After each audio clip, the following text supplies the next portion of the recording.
Hey everybody, it's Jason Blaha with Ice Cream Fitness here, and once again it is time for Gear Talk with Jason.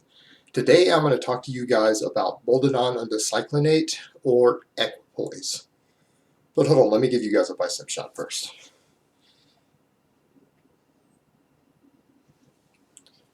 Alright, Equipoise is, I happen to think, one of the best compounds out there, but it gets mixed reviews. People either love it or they hate it. And by love it, I mean they get amazing results off of it, particularly people with good genetics, with nearly zero or zero side effects, even at mind-boggling doses. Or they claim it's the most worthless thing they've ever used, and I've heard it said that it is only good for oiling bicycle chains with. So let's look at the nature of this compound. First of all, it is a reduced testosterone. It is a testosterone-based molecule that has been reduced in potency to make it more anabolic and less androgenic. However, the end result being is that it actually turned out to be slightly less anabolic also. And it's also attached to a very, very long ester that ends up giving it a half-life of at least 2 weeks. It also aromatizes into estrogen at about half of the rate of testosterone, but people who get gyno and bloat on 500 milligrams of test generally don't see any side effects on even 1,000 milligrams of this compound. And the reason is that it seems that it converts into a much, much weaker version of estrogen. And it's not unheard of for guys to use 1 to 2 grams a week of this compound without an AI or anything else and getting minimal to zero estrogenic side effects. But that really depends on the individual. It is also extremely non-toxic. It's very easy on the prostate. Seems to have zero impact on liver values. I've never heard of anyone having elevated liver enzymes on it, even at very large doses. It tends to have very little effect on cholesterol. Overall, the side effects from it are almost as low as you can possibly get, other than some people report some anxiety with it, and some people see reduced sex drive if they do not stack it with something like testosterone or masteron. But that seems to be pretty much it. It also seems to elevate red blood cell count greatly, which makes it great for endurance athletes.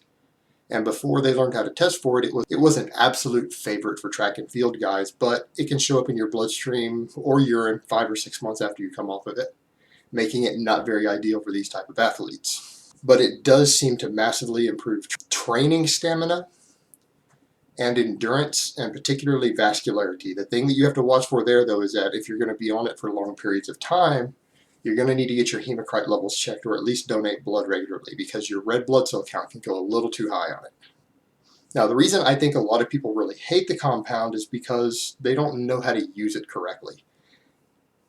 This is, as my friend Mark Lobliner said, a long-term investment.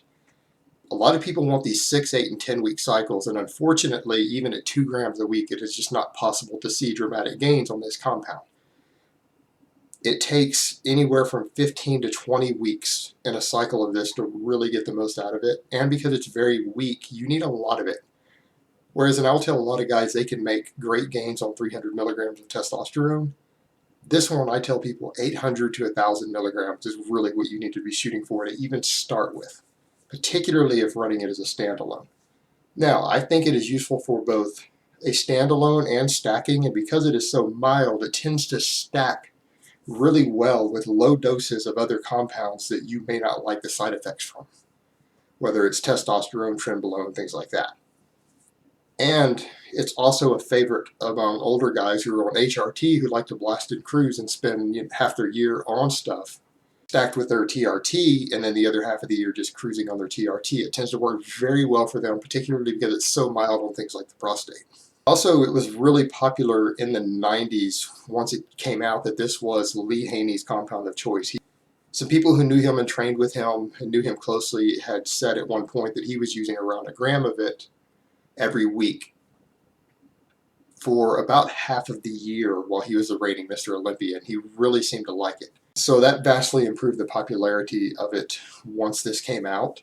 But all in all, this is a compound that is useful for bulking, it's useful for cutting, it is useful for recomposition, and honestly, people who have good genetics tend to respond really, really well with this compound.